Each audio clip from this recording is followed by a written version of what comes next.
വേണം വെട്ടിക്കൂട് കേട്ടോ. ഇവിടെ ഒന്ന് വൃത്തിയാക്കണം. കാക്കാ ആരാ?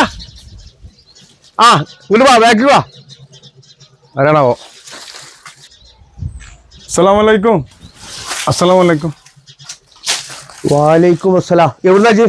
ഞാൻ കുറേ ദൂരത്തുനിന്ന് കാക്ക. എന്താണ് പേര്? എൻ്റെ പേര് ഖാദർ മൊയ്തീൻ. എന്തിനാ പോയി വന്നത്? ഞാൻ എന്തെങ്കിലും ഒരു സഹായത്തിന്, എന്തെങ്കിലും റമദാനൊക്കെ അല്ലേ കാക്ക, ഒരു സഹായം തരണം.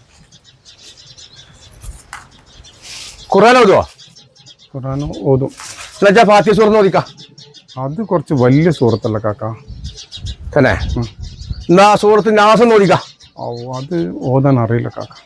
ഇജേ ഈ നോമ്പ് കാലത്തിൽ ഇതേമാതിരി വേഷം കെട്ടി വരവ് ഇല്ല കാക്ക. ഞാൻ അല്ല വേഷം കെട്ടി എന്നോട് വേണ്ട. വേഷം കേട്ടോ കാക്ക, ജീവിക്കാൻ വേണ്ടിയിട്ടാണ് കാക്ക. ഞാൻ നിസ്കാരത്തെ വരക്കുമ്പോഴേ ഒന്ന് നേരെ ചെയ്തോണ്ടി, മനസ്സിലായില്ലേ?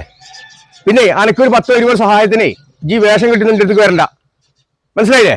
അതാ പോലീസിനെ പിടിച്ചേൽപ്പിക്കും. വേണ്ട കാക്ക, ഞാൻ പോയിക്കോളാം. പോലീസിലൊന്നും ഏൽപ്പിക്കണ്ട. വേണ്ട. കുറച്ചുണ്ട് ആൾക്കാരും കിട്ടി ഇറങ്ങും. എന്താ ചെയ്തേക്ക? എന്തേ ഒരു 10 റുപ്യ വെച്ച് വന്ന മനുഷ്യന്മാരോട് നിങ്ങളത് ജാതി മതമൊക്കെ ചോദിച്ചു ഖുർആനൊക്കെ ഓതാൻ പറയണത്? അല്ല, ജാതി മതം നമുക്ക് ചോദിക്കാൻ പാടില്ല. നമ്മളങ്ങനെ പഠിപ്പിച്ചിട്ടില്ല.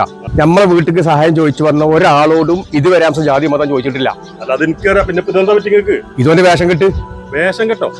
ഇത് റംസാന് മാത്രം അങ്ങനെ ഒരു പ്രത്യേക ടൈപ്പ് ആൾക്കാരുണ്ട്, അതിൽ പെട്ടവനാവും. ഈ പറന്നിട്ട് കുറെ ആൾക്കാർ വരുന്നുണ്ടല്ലോ, അതോ? അതൊക്കെ പടച്ചോലറിയാം അതാണാണോ പെണ്ണാണോ എന്ന്.